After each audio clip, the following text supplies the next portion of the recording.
Actually, this actually might work out because, like I said to you, I got a lot of problems, and some are heavier than others. But one that keeps I keep getting bogged down in it. I think you guys, your perspective might really help me because I keep thinking if I was back in my late teens, early 20s, I wouldn't have this issue. I would just go for it. Here I am. And so we can get into that after. I'll just kind of leave it as a teaser.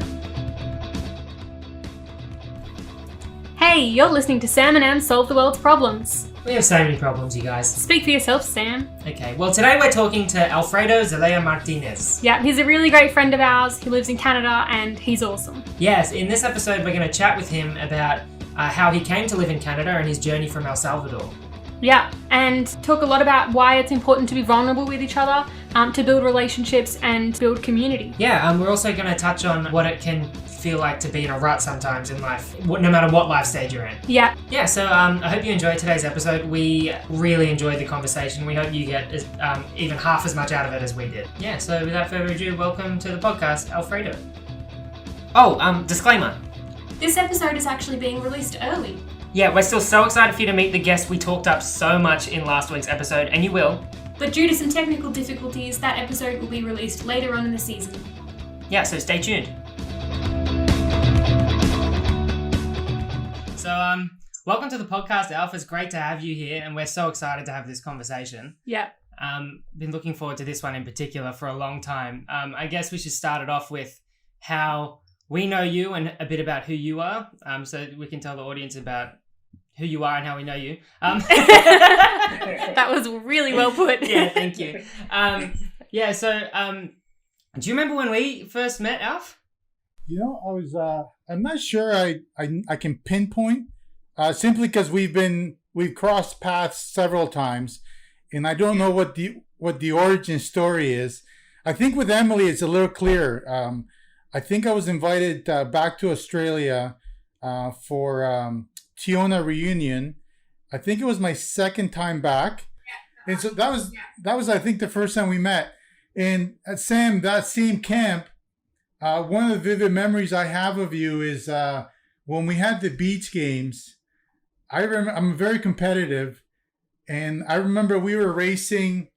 There was like a race to grab these tags from the sand. And even though I think I was like 40 years old then, or 42, and I think you were like 18, 19 at your prime. I beat you there, but then you dove and you literally, as I was grabbing it, you grabbed it from my hand, and I just stood there. I don't know if I was impressed or angry or what. I was just confused. My emotions were all over the place. That flag is like one of the most controversial things to ever happen in Tiona reunion. Sam, my brother, and my boyfriend all have this like huge competition going of who beats who. This year they all lost. Just saying. But they have. It's a huge. I lost the worst this year. Yeah. But I would say that I'm still getting into my prime here. I train every year for this event. I beat our mission center president, so I'm pretty impressed with myself there. Nice. Yeah. Nice. Anyways, I was humbled and humiliated at the same time. So I agree with, I think, because we had a lot of crossing paths before. It's hard to pinpoint a moment for me too. So I mean, people tend to love you, Alf, I think, for a lot of reasons. I also want to talk about a story that I think. Wait, we don't even know who Alf is yet. Where are you from, Alf? I'm originally from El Salvador. I was born and raised there till I was about 12, and then my family moved to Canada. And so I say to myself and to everybody who I meet, I'm Canadian from El Salvador. My story about you perfectly touches on exactly that. I stayed with you in Canada for a while. Yes. And even extended that stay for a while once I was there because I didn't want to go. But I remember while we were there, I was there with two other friends from Australia as well. And you took us out we were at Naronto, the campsite. And we drove out for some reason. I'm not sure why. We went to go shopping or something. And on our way back, it was pouring down rain. And we're driving back into the campgrounds. and there's a stop sign that had like fallen over, and it was in the middle of the road, blocking the path for anyone to go through. So Alf, you pulled the van over, and you opened the door in the pouring rain. You went out to go move the stop sign. I was like, man, this guy is, so kind, whatever. You pick it up and you bring it, you start walking it back to the van. You open the boot and you put the stop sign in the van. And you get back in the car and you sit there for a second, and then you look back at us and you go, see, that's the Canadian and the El Salvadorian in me mixed together, because the Canadian in me wanted to do something nice, but then I just ended up stealing it. That's essentially my whole life experience here is I got what I learned in El Salvador, and now as I'm a full-fledged Canadian, you've learned the proper ways to do things. But so I'm caught in this whirlwind of doing the right and the wrong all at the same time. So that's great. Yeah. I guess we should get into one of our first problems. Oh, no, I still don't know a hell of a lot about you. Like, what do you do? Do you have a family? All that kind of stuff. I'm like, I know. What are you talking about? I know all of this about Alf. That's fair. I have 2 kids. A daughter who's 14. Actually, she's gonna be 15 next Thursday. Wow! Happy birthday for them. Yeah, we're pretty excited about it. It seems like last year that she was just born, so time flies by. And our son, he's 12, and they actually just finished school last week for the summer. Although they technically stopped going to school back in March because of COVID. And then my wonderful partner Tiona. So that's kind of me, or my family here. I was a full-time minister up until last November, and then I was unemployed for a little while. And in January, I landed a job as a administrator for a retirement home. It's been a whirlwind because that role itself, it was just kind of a lot to learn. And then we got hit with COVID, and it just kind of got really complicated. So that's what I'm doing. Really enjoying it. Kind of right up my alley, wanting to kind of work with people and people who need help. And so it's kind of fulfilling for me. That's great. That's really interesting. Well, I do miss you guys. So I'm loving this opportunity. So I wanted to say thank you for inviting me on. Not only because we get to spend an hour or whatever together, but it's also great connecting with you. Yeah, that's kind of the entire point behind this podcast, is that we get to do stuff like this, because it sucks that we need an excuse. Yeah, but if we need one, we'll make one. The excuse really helps. Yeah. I was saying to Sam, even if this podcast flops, like, I don't really care, because we've gotten to talk about stuff that matters and 2 people who are incredible and that we never get to talk to, and I think it's worth it, even if it doesn't do well. Well, I love your concept. I can't see how it's going to flop. Because, when I was a minister and stuff, one of the things that, actually, I'm still a minister, just not as a paid minister. But when I was a pastor, and kind of in the mornings, we would kind of get to the congregation. And one of the things that I always wanted to start with is just reminding everybody how screwed up we all are, how broken we are, and how we all have problems. Because I wanted to kind of get that off the table. I didn't want anybody pretending there who might have thought that because I'm up front or I'm the minister that everything's okay with me, or with the person next to them. We all have our own issues. And so I love that you guys are creating a platform for discussion about it, because I think the more we talk about things, the more we can use each other's kind of experience to help one another. So I love the concept. I hope it goes well for you. And let's see what we come up with today in terms of solutions. I hope you guys can help me with some of my problems.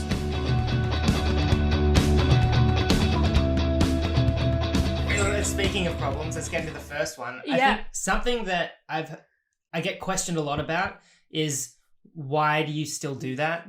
Like, I'm referring to things like the Community Plus related stuff, so it's kind of like church program stuff. Little background. So in Sydney here and Australia, we have a program called Community Plus, and in Canada they have a sister, brother, whatever program called Community Place, and Alf you started Community Place, and you're the reason that Community Place plus whatever exists anywhere else in the world. And so me and Sam are quite heavily involved in running Community Plus here in Australia, and we do get questions from a lot of our friends and family about why we volunteer our time for something like that kind of a program. Yeah, I think specifically, like, you know, in certain friend groups where, you know, you go out for drinks with them and stuff, and like you just want to have a good time with your friends kind of thing. And then you say, like, you'll have to have an excuse about something. Like, they'll be like, why can't you come to this event or something like that? Like, oh, well, I'm going to this thing with a bunch of youth. And they're like, why? What do you do? Like, what do you get out of that? And I'm like, well, so I guess the first question is, like, what are our drivers and motivations? And why is it important to volunteer for something even if you're not employed by it? Or, like, why do we care so much about this program to volunteer for it? And let me just say, if you are listening to this podcast and you haven't been to camp and you don't quite relate, like, we kind of hope that this might be a little chance for you to experience it, even if you haven't been to camp, if that makes sense. Like, I don't want to... These conversations is exactly the experience I get out of camp. Yeah, I don't want to polarize anyone because they don't haven't experienced it. It's not like these activities or amazing food, or, like, there's some fun activities that we do, obviously, but it's always the parts in between the activities where there's the connection with the people. Yeah. And the conversations that we have late at night after everything's over. Those are the meaningful moments, and I guess we're trying to share some of those now. Yeah. Yeah, that's a great question. I want to hear your answers. I'll share mine as well, but I want to kind of clarify that I've been kind of the spokesperson for that program, but it really started with like 12 of us here, 12 young adults, although I'm not really a young adult, but I was closer to one when we started. So it was just a group of us who were really passionate about changing things that created that concept. But because I was the one invited to share the concept and talk about it, people relate me to that. And so, you know, it's flattering at times, but really there's some really smart people behind this and some really compassionate people. I think it's probably the best word to describe that, because, you know, what we were trying to do and continue to try is to really help people because of our own experiences, that we find that through our experiences, we've excelled when we've done things together. When we go off on our own, we end up kind of struggling and at times falling behind. And so the concept of Community Place, and for you, Community Plus, is really about working together, building a community so that Sam, Emily, you know, I belong to you and you belong to me. So when I struggle, you're going to be there for me. And when you guys are struggling, I'll be there for you. And that's the concept. So in terms of the passion, you know, why do we do that? Why do we volunteer? I like I said, I want to hear yours. Yeah, I guess the answer that I go to first with these questions is it's about the people. I don't want to lose the people, and I don't want to lose the side of myself that I am when I'm with this group of people as well. I think people are the most important thing to me, and I have to get reminded of that probably once or twice a year when I forget why I'm doing what I'm doing. Something will remind me. I'm like, it does.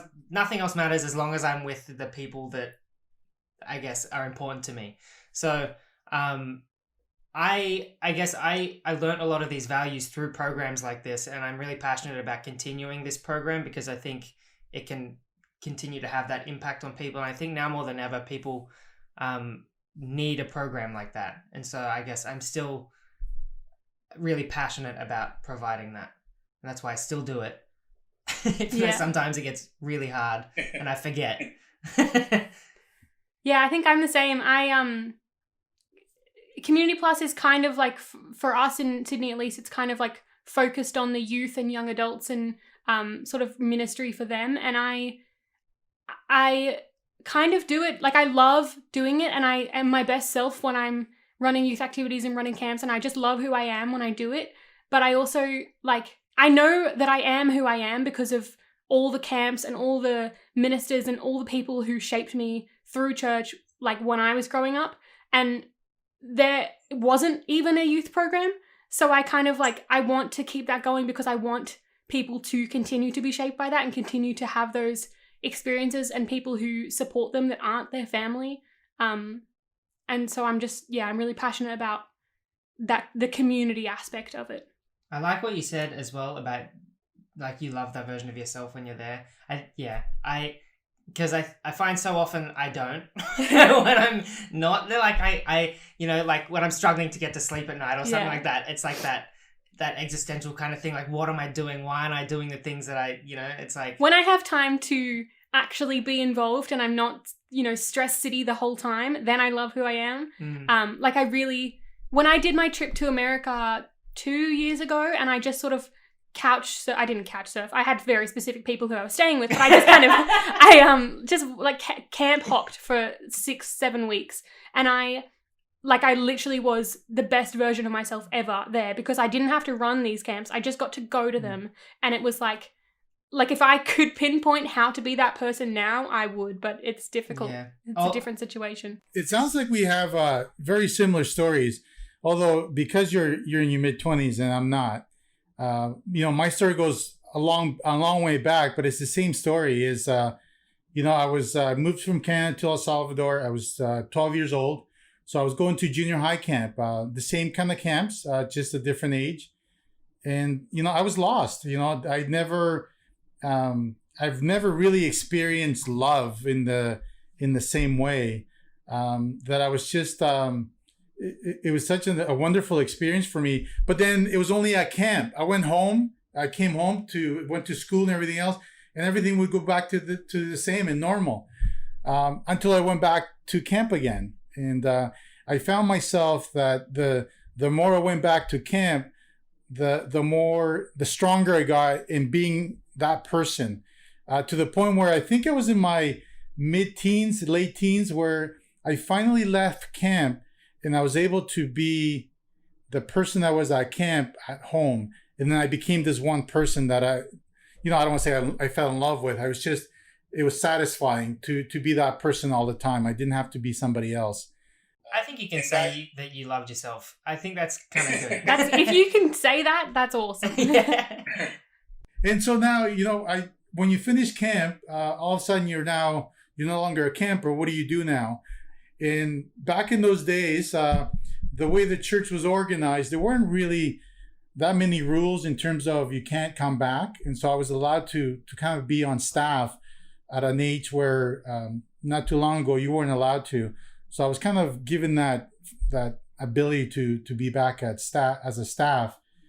And I just kept doing it because now I saw the kids. I'm thinking, we got to create this experience like I had, because if it did this for me, it's got to do that for the others. And that cycle hasn't stopped for me. That's a continuous passion for me. And now, especially that my kids are at that age group, that I want to make sure that there's a quality program there so that they have that experience, because the only reason I am who I am today is because of that camp experience. And I don't know where else that you can experience that. I honestly don't. Selfishly, I feel like this podcast, I feel like I can be my camp self on this podcast, and getting to have these sorts of conversations and talk about the more churchy kind of stuff that matters to me is I'm finally going to be able to share it in a way that my friends who don't understand church can understand. I feel like I've never been able to, I'd come back from camp and go to school and I'd just be a bit different each time, and I couldn't really fit back into the little jar that I was in to begin with, but I could never really share what had changed and what it was about me that had shaped me. And I feel like this podcast is finally going to help me to explain that to people, and I'm really excited to share that.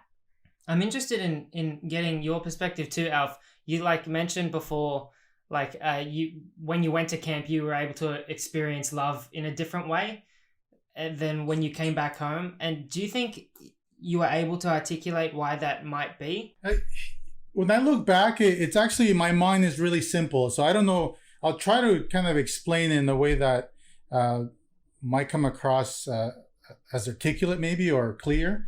But my experience growing up in El Salvador is actually quite complex. I generally just kind of, I introduce myself and I tell people kind of, where I'm from and stuff. But my experience there was a little bit complicated, given that I grew up in the middle of war. And so my parents actually moved to Canada first.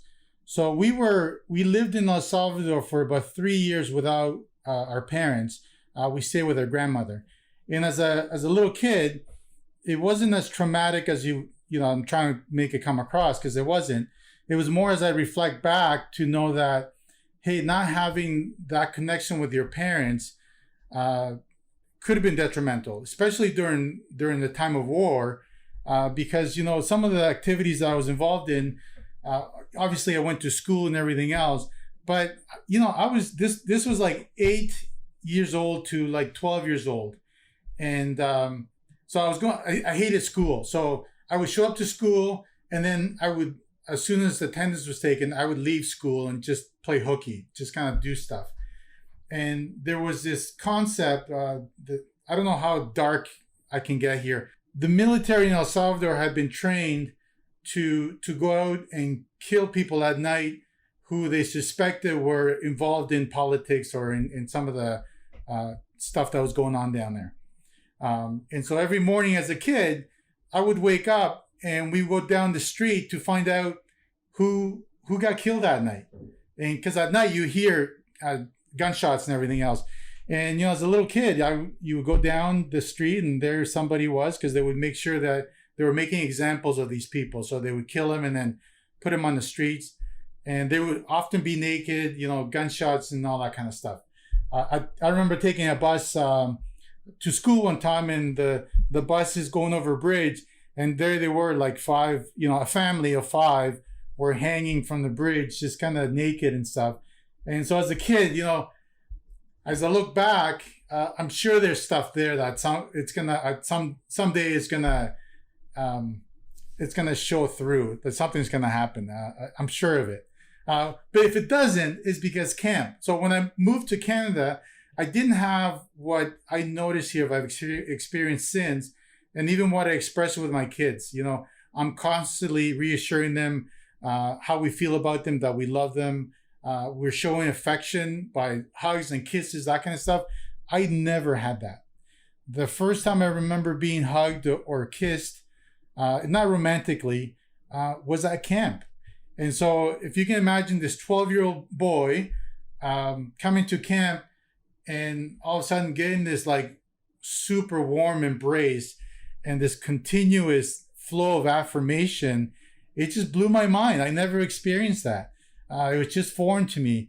Now, that's why, everywhere I go, I hug people. And it's just, I express so much emotion and love to them because I know what impact that can have on people. It's changed my life. And that's kind of, so I don't know if that was articulate enough, but that's kind of that experience of what camp means to me and how it was the first time I've experienced love. Yeah, I think that kind of gets the point across quite clearly. Yeah. Yeah. No, that's phenomenal. It's a really cool story. And I guess, yeah, it definitely shines light on where your motivation comes from. Yeah, definitely. You are like one of the most energetic and like, I don't know how to say it without you're just like the biggest people person that I've ever known. Like, as someone who's not a particularly like strong people person, just, come off it. I mean, I am, but like, not to the same extent that you are. Like, you don't feel like it comes naturally to you? Yeah, I don't think it does come naturally. And I'm not sure that like, I mean, I've literally met you. I've met you, Alf, technically twice in my life. Once for like 2 weeks at a camp, and then I ran into you at Spec and gave you some chicken salt, and that's like the extent of the amount of times that I've seen you. And yet like the fact that I can talk to you so easily and all that kind of stuff, I just like want to know like how does one do that? Well, I appreciate that. That warms my heart. Simply because, when I look at the two of you, the warmth you guys exude, Emily, I was so disappointed you didn't come to our camp, simply because I knew the impact you were going to have on our kids here. Sam did that. And so every year since Sam left, I've been trying to get him back. I want him to quit whatever he's doing over there. He was at university, and I tried to get him to quit that. And the other times he's been working, I tried to get him to quit. Well, you got me to quit university. Well, this was not you, but I did quit university. I have quit multiple jobs, and I almost quit a job to come to that camp as well. And your catchphrase has become "quit your job, come to camp." Like, this is how much Alf cares about this program and cares about people mostly. Yeah. He wants people to have this experience. Yeah. Emily, when I say I am, camp because of camp, what you just described is that reason. I was far from what you described. I like to stand in the corner. I was learning how to speak English, so that also took some adjusting. I was this bubbly person in El Salvador, joking and everything else. When I came to Canada, I was in about 1 or 2 year shell where I was very kind of an introvert. I was afraid to kind of, I didn't understand humor, because it gets lost in translation. So camp kind of brought that out on me. And I just want to share that each time now, hoping that people will catch it, because I know what it's done for me. And so, and I keep referring back to camp, but it's not just camp. My kids are always embarrassed because when we're at the mall or at a restaurant, wherever we go, first thing I do is I introduce myself and I ask the person their name, and my kids get embarrassed about that. And I know that a conversation is the beginning of a relationship, and we don't know who we're connecting with. We don't know what their experience is, and so I'm taking that gamble that I'm making a difference. And almost always when I go home, I feel better because the people that I've connected with, they touched my life. So I'm hoping that somehow they were impacted by our experience together, our meeting. I think it's a really, really way to be really present. I feel like it's almost like worth focusing on that, and I feel like I do not do that. It's something I can work on a lot, and I think it's something that I don't know if people used to do it more. If it's always I don't know why it's scary to do that. Do you feel that? Yeah, I was going to ask a similar kind of question. Have you ever seen that video that's like this? I don't even know if I can explain it. This person is talking about how she was walking through the halls of college and she felt so alone, and then somebody gave her a lollipop, and then she's talking about, I don't know how to explain, I'm not explaining it very well, but she's talking about this in a lecture, and the person who gave her the lollipop is sitting right there, and they end up reuniting, and she tells him how much him giving her that lollipop affected her, and how much change it brought for her, and how of a great experience it was. I don't know if this is just me, but do you ever feel it's hard to if you putting your time and energy into creating these super important moments for people, and trying to affirm them as best you can, and trying to give them that sort of life-changing experience that you've had, if you don't ever find out that it helped anyone, that it's more difficult? Or do you just sort of do it because you hope that it helps someone? I think I understand your question. There was my grade 8 teacher, Mr. Cochran. There's something about him that just kind of had an impact on me. He was also a volleyball coach, and so I wanted to be like him. I'm not sure he ever understood that, and I just reconnected with him. So this was grade 8. So this is 35 years ago or something like that, a long time ago. And I just reconnected with him, and I explained kind of what he's meant to me. And even though we didn't, he was my teacher, right? I never called him or anything. It was just the experience without saying much. This was the first feedback that I was able to kind of give him about that experience. And I think I kind of feel the same way, in the sense that I know I'm never going to hear back of some of those stories, but deep down, I hope that it's made a positive impact in somebody's life. And it's got to be. I know how much I've been touched, and I had an opportunity with my teacher to do that, but there's been so many other people that I've never been able to connect with, to let them know what they've meant to me and how much they've impacted my life positively. I guess a lot of it has to do about vulnerability, and this podcast, I'm trying to be careful not to give the wrong image here, right? Because we're also focusing on problems, and we're talking about a lot of positive things, but keeping in mind that of the positive we're talking, there's a darker side to it. And so, I can only imagine what I would have become had I not run into these individuals in my life. And so some people don't have that. And so we need to be looking at ourselves saying, hey, I need to walk around because sharing every opportunity I can positive, because I know there's a lot of people struggling out there who don't have, like you said, Emily, the openness to share, hey, I'm struggling, because nobody really does that. And that's what I love about this concept that you're doing here, that I'm hoping that it makes us all comfortable to lead with our garbage, because then it allows us to be vulnerable to one another. And so we, the three of us know each other a little bit. And I don't want to be guarded. I want to be able to kind of, I do have dark sides that I struggle with, and it's a constant struggle. Like my mom, I haven't had a mom for the last 8 years because she's been struggling with alcoholism. We're trying to work through that experience using what we know through our camp experiences, which is we got to be there for one another. And so I guess what I'm trying to say is, let's continue to talk here, but there's two sides to it. And so we always seem to be focusing on the positive side, but let's talk honestly about the other stuff that we often leave behind. Let's become vulnerable with one another. Do you think that's kind of part of your motivation as well, as to why you are who you are and why you do what you do? Is because you know so many of these stories, and so I don't want to put words in your mouth. I don't really know. I think I should sit down at some point with a therapist and kind of walk through some of these things.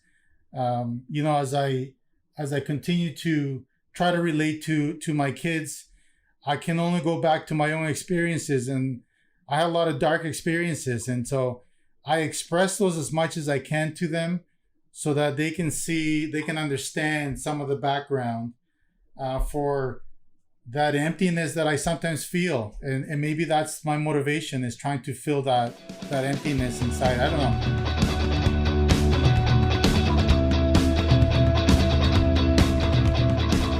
Part of me doesn't want to do the second question that we have, and I want to talk about more vulnerable stuff. Okay. But I don't have a question for that. What's our second problem we were going to ask? We were going to talk about how, why visioning is important, and how to kind of vision, because you guys for Community Place really have done a great job of visioning, of sort of setting up what you want the program to look like and what you want it to be and where you want it to be now, kind of. And I'm not a particularly good visioner. I'm more of a get it done now. I don't even have a life plan, which is probably a good thing, but that's kind of what we wanted to talk about. Part of me now, I think that's still a good topic, and we can still go from there, especially when you just mentioned your life plan.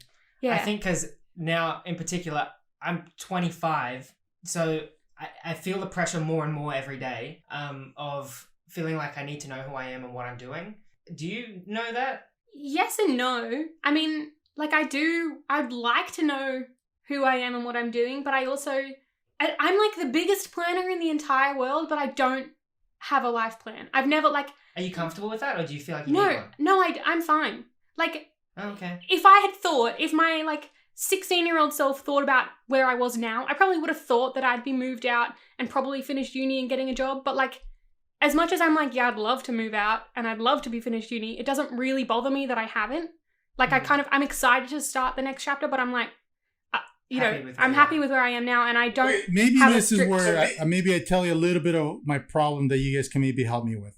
So you're talking about having a life plan, and so let's safely say that I'm twice your age. Okay, so let's do the average there. I'm twice your age, and I'm in the place where I've always wanted to be. When I moved to Canada, moved into this 1-bedroom apartment. My 5 sisters, my mom and my dad.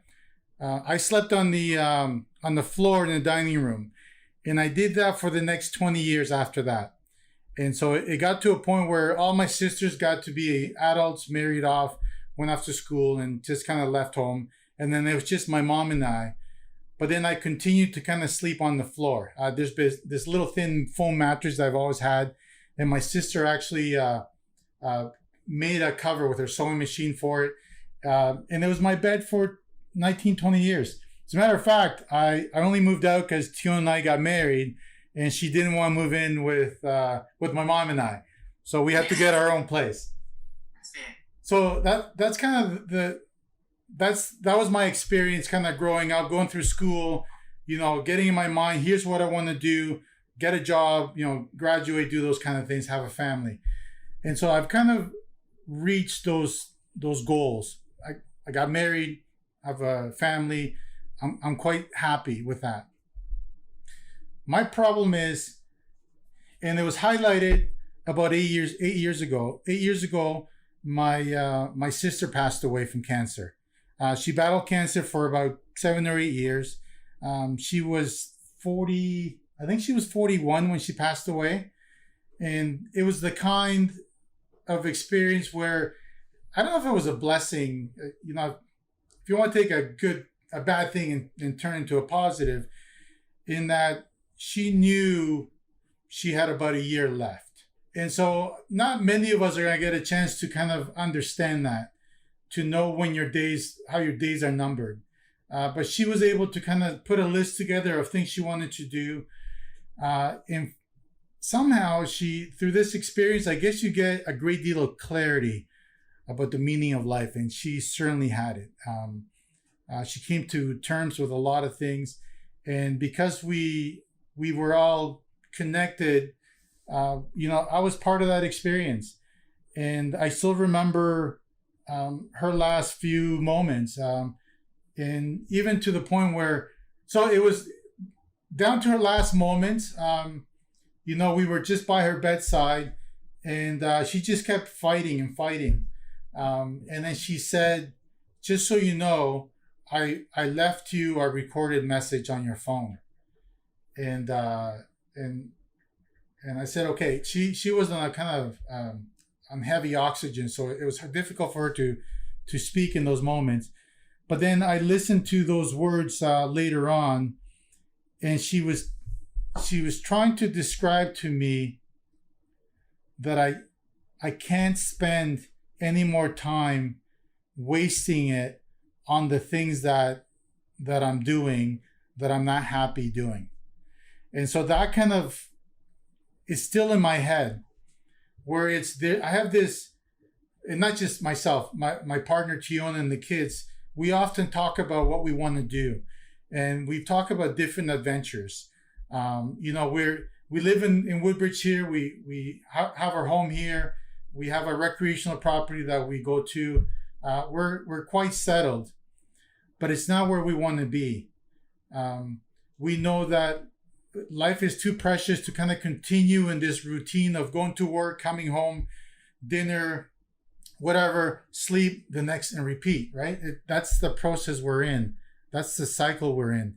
And while I just described to you this amazing, positive life experience through camp and everything else, having that clarity and continuing to do what I do is a big struggle for me. And at camps, I've had a moment to discuss this with other staff and in intimate moments. And it's always it comes to the same thing, is I got to drop everything I'm doing and go do our dreams, not just mine, but Tiona's and the kids. But I can't do it. I'm stuck. And, it may seem like a nothing problem, but it's a big problem. I very much relate to it, because for me, there are certain limitations that are placed around, I guess, going out and achieving or living out those dreams. I'm not sure that I have the exact same view now, or that I feel like I have a really similar problem. So I'm going to be in a similar mindset, and I don't know that we're going to be able to come to a solution for this one. I can't necessarily relate. I felt stuck, but I also am enjoying what I'm doing at the moment, and it's sort of the process getting me towards, I'm at uni and I'm studying something that I'm really enjoying, and so as much as I'm living that 6 a.m. to 11 p.m. kind of lifestyle, I am enjoying what I'm doing. So I'm like, my first thought of like solution wise, in our episode 2 weeks ago, we talked about how it's really difficult to just go 100% into something, and it's really difficult to jump 100% head on into something, but it's a lot easier and like a lot more achievable sometimes to just start, making small changes. And we talked about it like a switchboard, like slowly turning the dials up on things. So my advice would be like, is there a way you can start the process of doing these dreams and achieving different things that maybe isn't, as full on as quitting your job and getting a caravan and, backpacking through life? That would be my advice. I'm writing this down, by the way. Yeah, because I feel like financial limitations on certain things, I guess, like during COVID as well, has almost placed a sense of relief for me, because I feel like, well, I'm trapped, but so is everyone else. I don't know if anyone else feels that way, but yeah, I definitely, maybe I should start looking at it more like a switchboard, like you just said, and start turning up an element of my life here that is towards, I guess, achieving something that makes me happy. Here's the thing. You guys have another 25 years before you get to where I'm at. And when I look at my activity level, my energy level, I'm 25, but I know I'm not. And I know the time just doesn't continue. And if I'm going to learn anything from my sister's experience, I don't want to waste another day. But, Sam, I heard you say it, because I say that to myself all the time.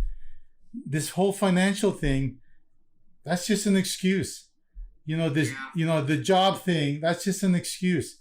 And I'm saying to you this with a lot of clarity, yet here I am, I'm not changing a thing. And so it's crippling. And can you identify like what it is that's holding you back? Like, because I don't quite understand, as in I haven't felt it personally. Okay, so it goes back to my origin story that I was describing to you, right? Coming from El Salvador here, sleeping on the floor, creates and living a certain way, created for me a sense of wanting to have stability.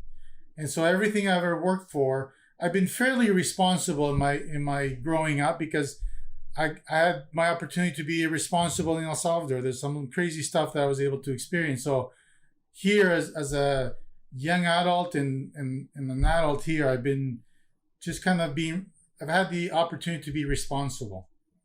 So it's ingrained in me. I don't want to leave the safety net of what we've created, but it's at the expense of the adventure we seek, that life-changing experience, because we know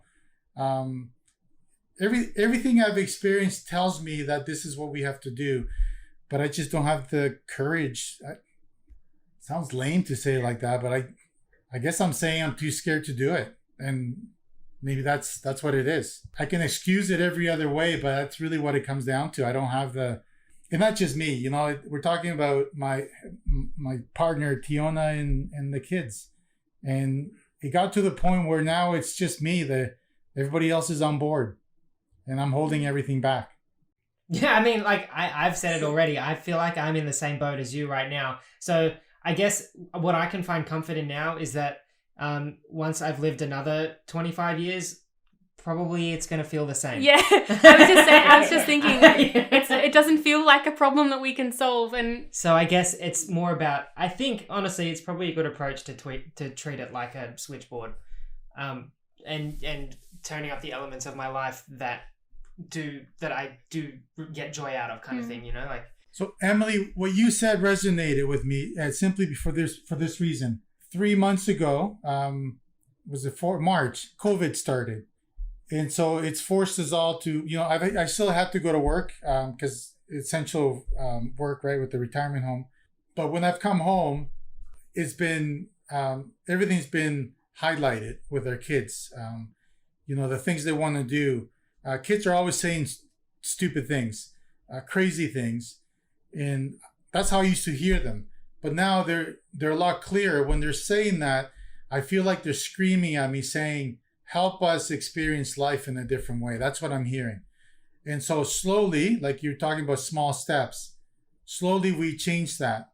So we made a small change and it feels fantastic, but it's still not the change that I'm describing, where it's just like, we talked last year, we were making plans to rent our home out, and we were going to move to Central America, Costa Rica, because it's safe there. El Salvador, it's not safe. Although it's my home, I wouldn't be able to take my family there. So we were going to go to Costa Rica. And Sam, what was your point there? Money, right? That's been my excuse, is how do we do money? I've learned, I'm old enough from my experiences to know that stuff always works out. I'm telling you this, and I don't think I'm wrong in this. In our experiences, any problems that I've ever imagined, they've always worked out. So they've just been excuses. Fear has continued to kind of win, I guess, and stopped us from doing things. So Emily, if nothing else is discussed in this conversation, I want to thank you for that little bit of advice, the small steps. So we're gonna work on that. But if you have more, please bring it on. Yeah, I don't know that I do. I just want to I'm not, as much as I love what I'm doing, I love what I'm studying. I've worked 2 jobs for the last couple years as well as doing uni. So I don't often have it's literally just a cycle of work and uni and doing that kind of stuff. So I'm still a little stuck. And I feel like COVID, I lost both my jobs, which sounds bad, but I'm getting paid by the government to do nothing. So it's actually fine. Has allowed me to have more free time to do projects like this that I am really excited about. And I don't think if I hadn't had that, sort of pause in work, that I would have ever actually taken the leap on doing a project like this. And it didn't really take much. It just took a little bit of extra free time. But now if work starts back up again, I will be working around this because it's something that I'm really excited about, if that makes sense. Whereas I don't think I would have started the project having work being the first priority already. Well, it's more the fearlessness that you guys experience at your age that I'm looking for. I feel like we have way less risk on our shoulders at the moment, especially me. If I'm in a similar situation, if anything, I should be inspired to go out and do that, because I don't have a family. I don't have any kind of mortgage or property or anything like that. I don't have any of those things that are tethering me to where I am at the moment. So I really have no excuse, but I feel the safety excuse just as much. Well, I don't know what your experience has been, but mine growing up, that was it. There was an idea sold to me, and I don't want to say that like I was duped. It was more, that was the paradigm I grew up in, which is, get a house, get a family, get a job, look for retirement, some security for retirement. That's what I bought into. And, it's not that, people have lied to me. It's just that as I've experienced life a little more, I know there's more to it than that. It's about the moments. It's about the everyday experiences. And I know they could be deeper for us, especially for my kids, because they didn't have what I grew up with. And for me, they're negative experience. They can be looked at as negative experiences. I want my kids to experience something beyond this, because Canada is awesome. It's such a great place to raise a family. But I need my kids to get a bit of taste of something else, so that they can savor, they can understand the flavor. Do you know what I mean? It's hard to know how good something is unless you've experienced the contrast. Yeah, and I understand as well. You don't necessarily want them to have negative experiences, but you just want them to see different experiences so that they can appreciate, I guess, both, Yeah. That makes sense to me. It's not always important to have every single little safety net.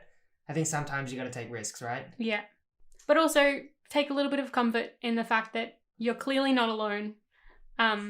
And it doesn't get better.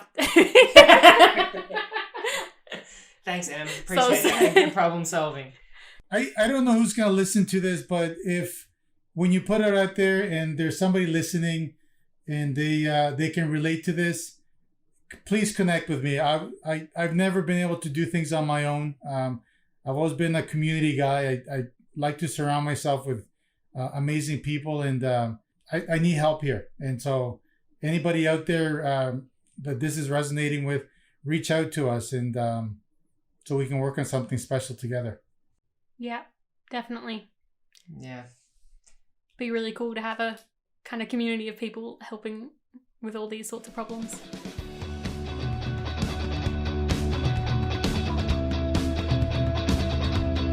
Let's quickly do our recommendation and goal for the week. Do you want to start with a recommendation, Sam? Yeah, how about you start? Okay, fine. I guess I'm probably the only one who has one. I have been watching a TV show called The Bold Type. It's definitely probably not your style, but like I've been loving it. It's literally like The Devil Wears Prada crossed with like Gossip Girl crossed with like Sex and the City. Right up my alley. Yeah, it's awesome. It's about like 3 women who work in this like magazine and they're like best friends, and it's great. And I don't know if I'm selling it really well, but if you're stuck for a TV show, it's on Stan if you're in Australia, and it's awesome and I'm loving it. And that's my recommendation. Awesome. Alf, do you have any recommendations? Can be big or small. I'm going to give you 2. One is, through this, there have been times where as I've struggled to kind of figure out how do I make this jump, often I found my mood kind of depleting and feeling kind of down and whatnot. But when I was in Australia, Anthony Yen got me hooked on playing the uke. And so my recommendation is, if you don't know how to play, learn to play.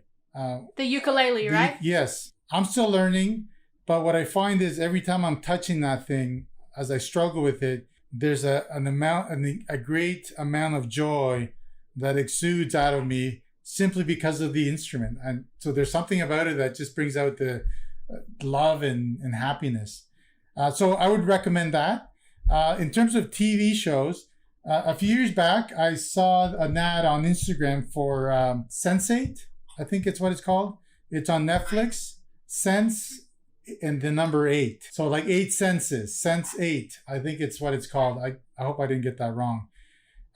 It's something like 5 or 6 or 7 seasons. And it's just incredible. I love this concept of people being interconnected and working together to kind of overcome big things. It's kind of like a sci-fi thing, but if you're looking for something that is about connection and people working together, that's a good one. In terms of my recommendations, I have been there's this thing called Midnight Gospel, and it's like podcasts, but they animate it in really bizarre animations. It's like a psychedelic kind of thing. I watched an episode last night, and I think he interviewed his mother, and his mother had like terminal cancer as well, and so they're talking about some really deeply personal things, and then also about death, and like it gets really deep. But at the same time, there's like these vibrant colors on the screen, and like I had a great sleep. Like I fell asleep listening to this, and it's talking about all these deep concepts. I don't know. I really enjoyed it. It's super bizarre, this show, though. Like, it's really weird. So, yeah, it's an interesting thing. But yeah, I guess that's my recommendation. Does anyone have a goal? I just realized that I don't have one.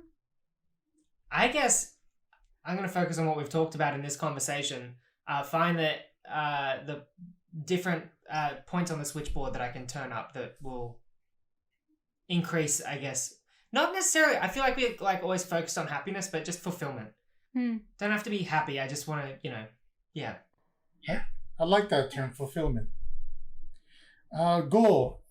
I think I'm going to, I keep avoiding kind of what I brought up, right?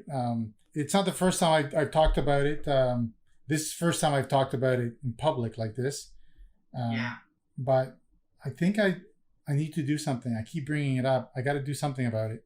Alf, I think you actually mentioned that to me when I was staying with you. Oh, is it that bad? Yes. It's that long. Actually, when I left Australia, I came home convinced that I was going to talk my kids in Tijuana into moving to Australia. just kind of do this thing, this change. And I was like 8 years ago and nothing's happened. So if we're setting goals, I'm going to start with small steps. Hopefully that before sooner than later that I'll make some real change towards that. Do we have anything else? I haven't done my goal. What's your goal? Yeah, good question. I think my goal this week is to have more fun because I had a really lame week. I've been kind of sick-ish. I get bronchitis a lot and I am kind of feeling like really breathless. I got tested for COVID, so I don't have that, but I have just been kind of sick-ish and I'm going away next weekend and I'm seeing friends tonight and I just like want to have more fun this week, I think is my goal. Nice. This has been amazing. Yeah. Thank you so much for joining us, Alf. I really appreciate everything you've said. Yeah, thanks so much. Thank you. And I would love to do this again because I know there's so much more that we can touch on. Yeah. Yeah, there's always more where this came from. I know that. If you enjoyed today's episode of Sam and Em Solve the World's Problems, please subscribe, give us a great review, and follow us on Instagram at Sam and Em Have Problems. And you can support us on Patreon via the link in the show notes. The music is by The Vinyl Press, and you can check them out on all the good streaming apps or find them on Instagram at The Vinyl Press. Also, send us your problems. We'd love to help.